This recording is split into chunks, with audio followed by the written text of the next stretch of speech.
You ever notice how a mechanic's personal car always seems to run better than yours, even when yours just looks better and newer? Well, I'll let you in on a little secret. It ain't luck, and it definitely isn't because we're driving around with brand new engines under the hood. We can't even afford that. What's really going on is that we're just not following the same rule book you are, the one written by the dealerships and the manufacturer. We've got a different rule book, one with a bunch of pages written with grease-stained fingers, one made after so many years of tinkering. See, when you own a shop, you learn pretty quick which advice is designed to keep your car safe for the average driver and which advice is designed to keep it alive. What I'm about to tell you is the latter. Hey there, I'm Dean, and I've been a mechanic longer than I can remember. I've seen every Hyundai from the 90s Excel to the brand new Santa Fe's with more screens than a movie theater.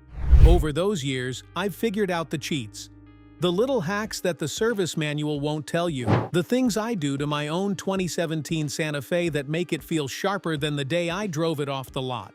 Some of these are technically modifications. Others are just aggressive maintenance. And there's number 6, which is probably my favorite because it fixes a problem Hyundai won't even admit exists. What I've got for you are 15 illegal tricks only the best mechanics use of their personal cars. So, let's get into it, shall we? Starting with trick number 15, the oil cap trick. Alright, let's start with something that costs absolutely nothing. Pop your hood and look at your oil fill cap. If it's got that stupid yellow plastic ring on it, and it's been on there for more than 3 years, I can almost guarantee it's getting brittle. In fact, scratch out the almost, it's already brittle. And you don't want to know what's going to happen when it inevitably breaks. You see, when it breaks, it doesn't just break. It breaks into little pieces that fall directly into your valve train. It's a disaster waiting to happen. So, here's what I do. I take a little bit of silicone grease, the dielectric stuff, and I smear a thin layer on the rubber gasket. And then, well, that's it. There's nothing left to do. How would this work? It stops the cap from baking onto the valve cover and turning into a petrified piece of plastic. Yeah, it's that simple. In addition to that, I also mark the date on the cap with a silver Sharpie. Every 30,000 miles, that cap gets replaced, not because it looks bad, but because I'm not gambling a $5,000 engine rebuild on a $12 piece of plastic. It sounds paranoid until it happens to you. If you don't want it happening to you, this is what you have to do. Trick number 14, the dealer mode bypass, TPMS reset. You know that annoying tire pressure light that flashes for a minute before staying solid? Do you know what that's for? Well, that's the car telling you a sensor is dead. Dealerships will charge you like $75 to diagnose it and then $150 per sensor to replace it. We mechanics are all about the cheapest ways to get things done. So yeah, we've got a little cheat you can trust. Fun fact, on almost any Hyundai built after 2010, you can force the car to tell you which sensor is dead without a scan tool. Here's what you've got to do. Get in, turn the ignition to on. Don't start it though. Press the little reset button on the dash cluster, the trip button, until you get to the TPMS screen. Then, hold the reset button for about 5 to 7 seconds. The horn will beep. Now, let a little air out of each tire for about 10 seconds, one at a time, and listen. The horn will beep when you hit the dead one. And voila! What you've just done is yourself a diagnostic fee. I had a guy bring me his Azera after a dealership quoted him $600 for 4 new sensors. Yep, you heard right, $600. I had to let him in on this trick. We eventually identified one bad sensor. I changed it for $50. He bought me lunch the next day. Trick number 13, the wiper transmission lubrication. If you live where it rains or snows a whole lot, then this trick is for you. Got this one from a buddy of mine who works from Florida. You know that moment when your wipers start moving slowly, or they stop halfway across the windshield? Well, if you do, then you should know the dealership will sell you a whole new wiper transmission assembly. That's like a $400 part. The secret is that the problem is rarely the motor. It's, in fact, the linkage arms under the cowl. They're sitting in there with little plastic ball sockets that dry out. So here's what my buddy does instead. He'd pull the cowl cover off. It's usually just clips, find the linkage, and drown those joints with a white lithium grease spray. Not WD-40 now, lithium grease. If I'm feeling fancy, I take the arms off, clean the spindles, and pack them with waterproof marine grease. It takes like an hour and costs less than a box of pizza. What I can guarantee you is after this, your wipers will move like the day you drove your Hyundai out the lot. Trick number 12. The door lock actuator. Hack. Boy, Hyundai door lock actuators are notorious. I've had to deal with more Hyundai cars with this problem than I'd like to. They start clicking like a woodpecker on meth, and eventually, they die. If you've got a 2011 to 2016 Sonata or Elantra, you've probably experienced this. A new actuator from the dealer is over $200. The part is like $25 online. But that's not the hack. In fact, what I've got for you isn't even about changing the actuator. Why? Well, because half the time, I can assure you that the actuator isn't really dead. The little plastic gear inside the motor assembly gets gummed up with old dried-out grease. That's usually the problem. So what's the fix? Me? I take the actuator apart. Carefully though, there are tiny springs. Then, I pull out the motor, clean the gear teeth with a toothbrush and some electrical cleaner, and then lubricate them with a tiny amount of silicone paste. Do this, and the actuator will literally give you like another 3 years of great performance. I did this for a neighbor's Santa Fe, and it cost me a grand total of $0. The dealership quoted $350. Nope. Trick number 11. The transmission fluid. I'll never stop telling people this because Hyundai will also never stop telling the same lie. You see, Hyundai says the transmission fluid is lifetime. Let me tell you something about this quote-unquote lifetime fluid. It lasts exactly as long as the transmission, which is about 100,000 miles. I change my transmission fluid every 40,000 miles. But there's more to this trick. I never do a full flush. Doing a full flush might sound wise and all, but it really isn't. The reality is, a flush can knock gunk loose and kill a high-mileage transmission. Instead, I always advise people to do a drain and fill. That's what I do, always. So, pull the drain plug, catch what comes out, put the plug back in, and pour the same amount of fresh SP4 fluid back in through the dipstick tube. Do this every other oil change for 3 cycles. You're slowly replacing the old fluid with new fluid without throwing your entire Hyundai into shock. My 2017 Santa Fe shifts like butter at 180,000 miles. That's all my doing. Miss this and your transmission will be gone in like 70,000 miles. I've seen people change their transmission at 40,000 miles if you're thinking 70,000 is way too soon. Trick number 10. The Valvoline restoration. Okay, this is a newer one.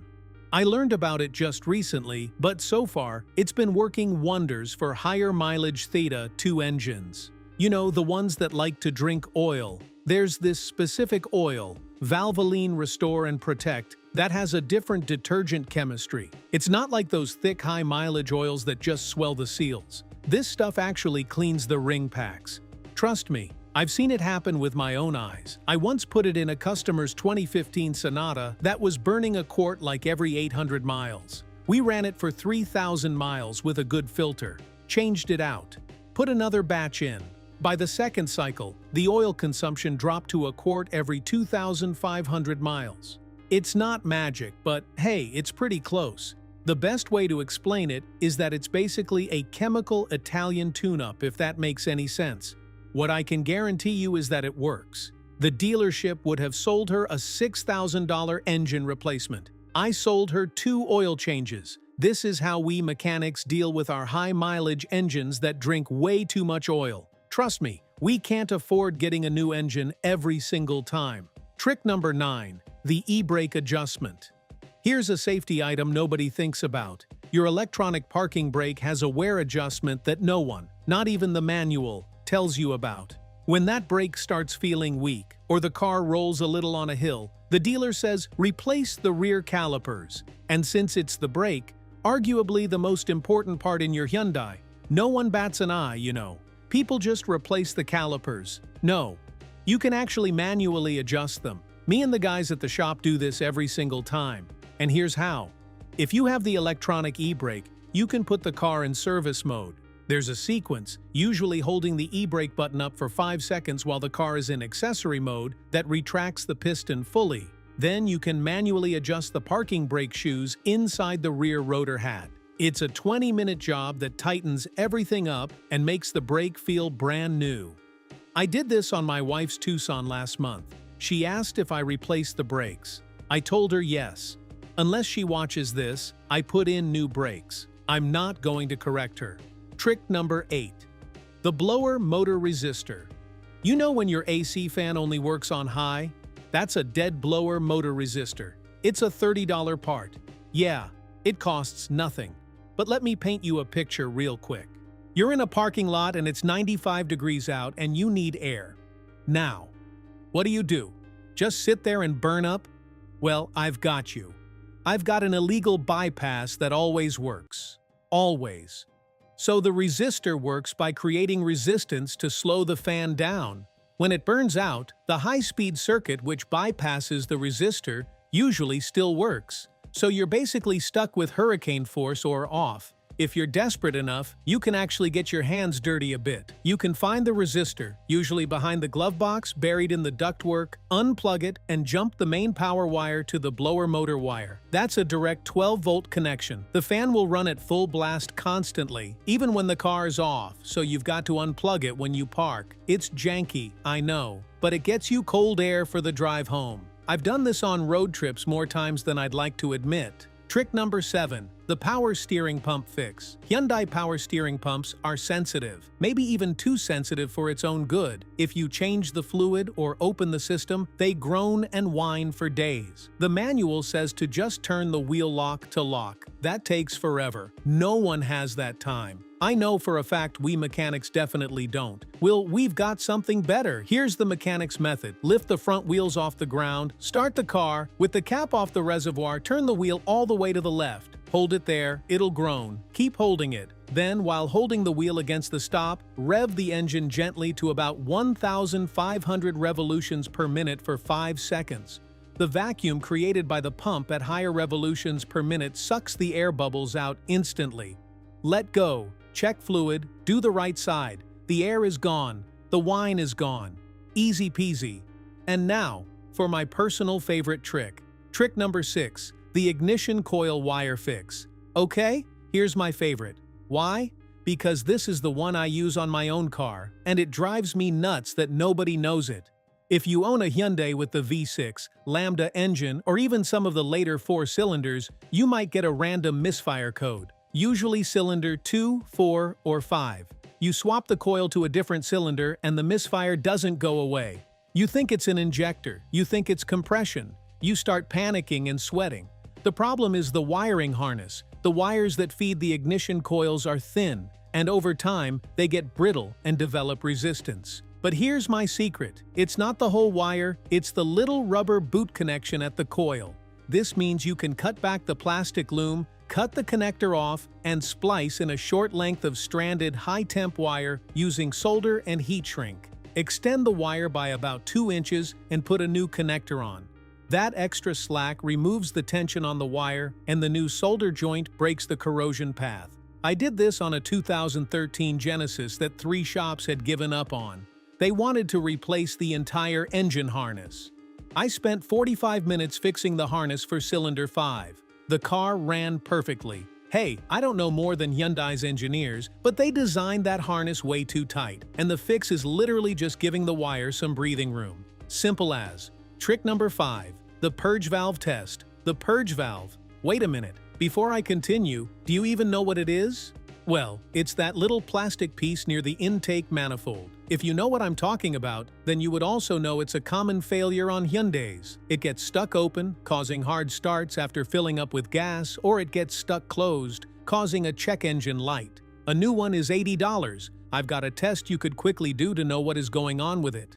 Now, here's what you do. Take it off. Blow into the port that connects to the intake manifold. If you can blow air through it when it's not powered, it's dead, stuck open. But here's the mechanic cheat. If you're on a road trip and it's stuck open, causing the car to stall after a fill-up, you don't have to replace it right away. Plus, that's going to be a bit difficult to do since you're on a road trip and all. What you should do is just unplug the electrical connector and clamp the hose shut with a pair of needle nose vice grips. You'll get a check engine light, but the car will start and run fine.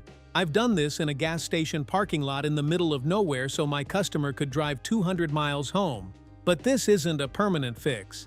Hey, I'm not proud of it, but it's a temporary fix you can always count on. When you get to your destination, get it checked out. Trick number 4. The harmonic balancer inspection.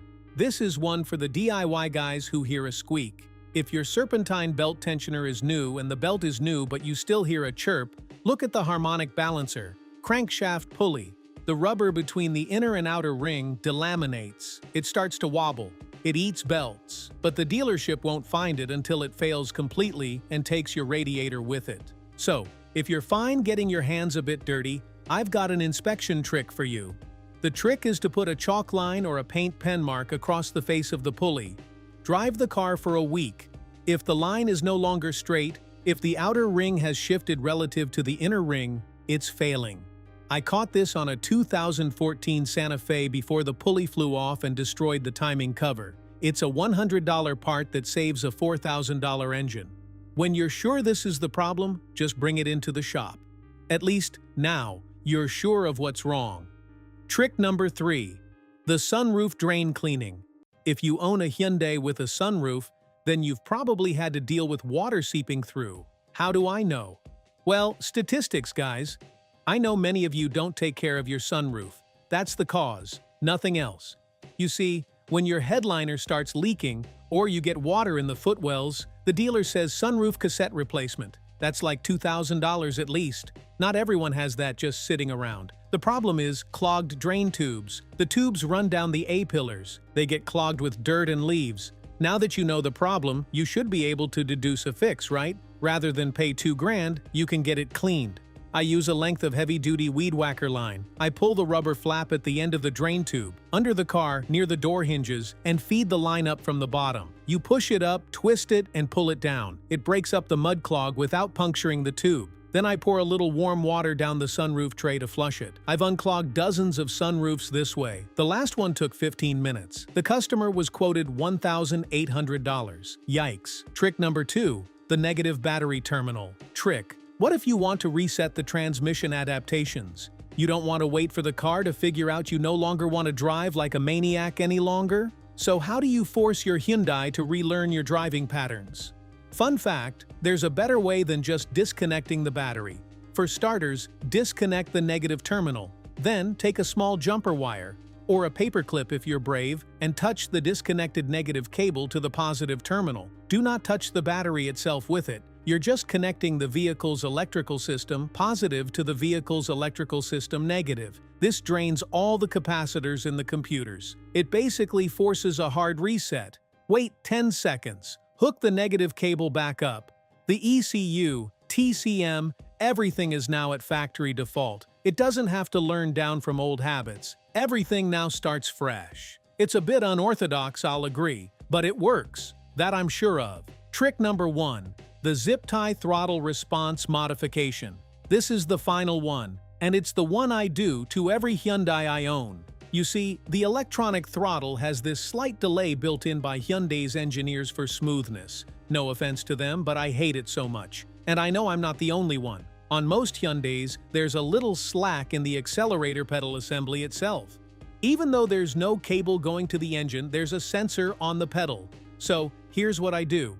I crawl under the dash, find the accelerator pedal, and look at the pivot point. There's usually a little plastic bushing or a spring. I use a heavy-duty zip tie to take up the initial 5 mm of slack. You're not bending anything. You're not modifying the signal. You're just removing the physical dead zone in the pedal linkage. The sensor reads movement instantly. The result is that the car feels like it gained 20 horsepower. It's just actually doing what you tell it to do when you tell it to do it. And with that, we reach the end of today's video. As I said earlier, I've been at this since before the XL was a thing people made jokes about. I've seen Hyundai cars come a long way, but the one thing that hasn't changed is that they're machines. They don't care about the warranty book. They don't care about the dealership service schedule. They care about physics. They care about clean sensors, good grounds, and parts that aren't being strangled by bad engineering shortcuts. You don't have to be a mechanic to do most of this stuff.